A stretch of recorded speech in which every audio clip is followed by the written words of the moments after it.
Hello everyone, welcome back to my channel. तुमचं सगळ्यांचं मनापासून स्वागत आहे माझ्या चॅनलवरती. होप सो तुम्ही माझे ब्लॉग बघत असाल आणि तुम्हाला आवडतही असतील. मी तुमच्याशी माझं डेली रुटीन शेअर करत आहे. माझं सगळं आवरून झालेलं आहे आणि आज मी स्पेशल शेपू पालकची भाजी बनवणार आहे. तुम्ही या शेपू पालकच्या भाजीला सात्विक शेपू पालकची भाजीही बोलू शकतात, कारण की खूप कमी तेलात मी बनवलेली आहे. जर तुम्हाला वेट लॉस करायचं असेल तर अशा प्रकारे तुम्ही शेपू पालकची भाजी बनवून खाऊ शकतात. मला माहिती आहे थोडंसं आपण जसं बोलतो ना, वेट गेन होणं आणि वेट लॉस करणं हे ह्या गोष्टी आहेत. कंटिन्युअसली मी डाएट फॉलो नाही करत. आता थोडंसं वेट गेन झालेलं आहे म्हणून थोडंसं डाएट फॉलो करते आहे. खूप सगळं आपल्या शरीराला न्यूट्रिशनची गरज असते आणि मध्ये माझा हेअरफॉल पण भरपूर होत होता. मध्ये मी थोडंसं चांगलं माझं डाएट ठेवलं होतं, थोडंसं वेट गेनही झालेलं आहे. डाएट हा माझा खूप चांगला असतो म्हणून मी खूपच जसं बोलतात ना, बिलकुल आजारी पडत नाही आणि बिलकुल असं आपण जसं बोलतो दवाखान्याचा खर्च माझा वाचतो. स्पेशली आपण जसं बोलतो की खूप लोकांना डाएट वगैरे फॉलो करतात आणि त्या डाएटच्या मागे लागून हेअरफॉल करून घेतात. खूप सगळे त्यांचं न्यूट्रिशन जे असतं ते खराब असतं, त्यांचं मल्टीविटॅमिन्स त्यांच्या बॉडीला भेटत नाही. तर मला असं स्वतःला प्रॉब्लेम करून घ्यायला बिलकुल आवडत नाही. हेल्दी पण खाते आणि जर मला असं वाटलं की नाही आज चीट डे आहे तर मी तो चीट डे खूप एन्जॉय पण करते. पण आज स्पेशल आपण करणार आहोत शेपू पालकची भाजी, तर स्टे ट्यून. ही घेतली आपण स्टेनलेस स्टीलची कढाई. नंतर मी ॲड केलं तेल. जास्तीत जास्त 1 ते 2 टीस्पून किंवा टेबलस्पून तुम्हाला इथे तेल वापरायचं आहे. तेलाचा जास्त वापर करू नका. नंतर मग आपण याच्यामध्ये फोडणी देणार आहोत लसणाची, जिराची, मोहरीची. हे जे आपल्याला मसाले भेटलेले आहेत आपल्या भारतीय संस्कृतीला एक वरदान आहे.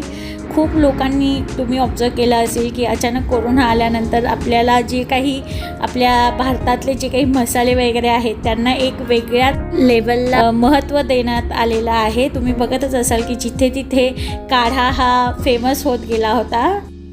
मग आपण याच्यात ॲड करणार आहोत ठेचलेले लसूण. हे लसूणच्या पाकळ्या या प्रत्येक भाजीत ॲड करायला पाहिजे. लसूण खाल्ल्यामुळे आपलं ब्लड प्रेशर, कोलेस्ट्रॉल आणि जे काही हार्ट डिसीज आहेत ते कमी करण्यासाठी आपल्याला मदत होते. थोडंसं मी हिंग ॲड केलेलं आहे. हिंगाने आपली पचनशक्ती सुधारायला मदत होते. मग फोडणी दिल्यानंतर ॲज युजल आपले जे मसाले आहेत आपण त्याच्यात ॲड करणार आहोत. हे टाकलं धणा पावडर, हे टाकली हळद, हे टाकलं मिरची पावडर, थोडंसं नमक तुम्ही स्वादानुसार ॲड करा. छानपैकी आपल्याला हे मसाले आता तेलामध्ये हे थोडेसे भाजून घ्यायचे आहे. भाजी बनवण्यासाठी आपल्याला लागणार आहे मुगाची डाळ. मी इथे अर्धी मुगाची डाळ घेतली आणि थोडीशी तुराची डाळ घेतलेली आहे.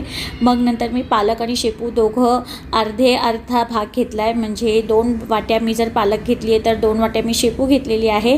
स्वच्छ धुवून साफपैकी कापून बाजूला ठेवलेली आहे. आता आपल्याला मुगाची डाळ आणि तुराची डाळ ॲड केल्यानंतर थोडंसं पाणी घालायचं आहे की जेणेकरून ही डाळ शिजून जाईल, आपल्या भाज्या छानपैकी शिजून जातील. मी इथे 3 ग्लास भरून पाणी ॲड केलं होतं. तुम्ही तुमच्या अंदाजानुसार इथे पाणी ॲड करायचं आहे. तुम्हाला जर ह्याच्यामध्ये टेस्ट येण्यासाठी तुम्ही जर अजून शेंगदाण्याचं कूट वगैरे घालणार असाल किंवा खोबऱ्याचा कीस घालणार असाल तरी चालेल. त्याच्याने थोडीशी चव अजून वाढण्यास मदत होईल. मग नंतर आपण जे कापून ठेवलेले होते ती लीव्स आणि पालक ते आता मी इथे ॲड केलेले आहेत. ॲक्च्युली शेपू ही खूप आपल्या शरीराला चांगली असते. खूप लोक अवॉइड करतात शेपूकडे. पालकचं मी ऐकलं आहे की पालकची भाजी बनवली जाते, पालकचे पराठे बनवले जातात, पण शेपू खूप लोक अवॉइड करतात. शेपूमध्ये calcium, iron, magnesium, manganese, potassium, sodium, zinc भरपूर प्रमाणात असतं. त्याचबरोबर मल्टीविटॅमिन्स असतात, जसं vitamin B6, folate, vitamin B12, vitamin C, vitamin A. त्याचबरोबर आपल्या शरीराला भरपूर प्रमाणात प्रोटीन भेटण्यासाठी मदत होणार आहे. लहान मुलांसोबत आपल्या घरातले जी काही वृद्ध मंडळी आहेत त्या सगळ्यांना प्रोटीनची खूप गरज असते. अशी भाजी बनवण्याचा प्रयत्न करा. आता 10 मिनिटासाठी आपण ही भाजी शिजवून घेणार आहोत. ही झाली आपली भाजी तयार. भाजी तुम्ही चपातीबरोबर एन्जॉय करू शकतात, भाकरीबरोबर एन्जॉय करू शकतात. मी इथे बाजरीची भाकर बनवलेली आहे. भाकरी स्पेशली ज्यांना पण ग्लुटेन फ्री डाएट करायचं आहे त्यांनी भाकरीला प्रेफर द्यायला पाहिजे. मी इथे बाजरीची भाकर बनवलेली आहे. जास्त टाईमही लागत नाही भाकरी करून खायला. भाकरी म्हटलं की सर्वात प्रथम नाचणीची भाकरी, ज्वारीची भाकरी, बाजरीची भाकरी, कळण्याची भाकरी, भरपूर प्रकारची भाकरी आपण ॲज अ व्हरायटी म्हणून बनवून खाऊ शकतो. मी आता ही बाजरीची भाकर छानपैकी गरमागरम भाजीबरोबर एन्जॉय करणार आहे. जर तुम्हाला ही रेसिपी ट्राय करायची असेल तर वेळ वाया न घालवता घरी ट्राय करा आणि वेट लॉसला माझ्याबरोबर सुरुवात करा. माझं आजचं जेवण मला माझा हा व्हिडिओ आवडला असेल तर प्लीज चॅनलला सबस्क्राईब करा, व्हिडिओला लाईक करा. भेटूयात आपण आपल्या पुढच्या भागामध्ये. तोपर्यंत स्वस्त राहा, मस्त राहा. Thank you so much.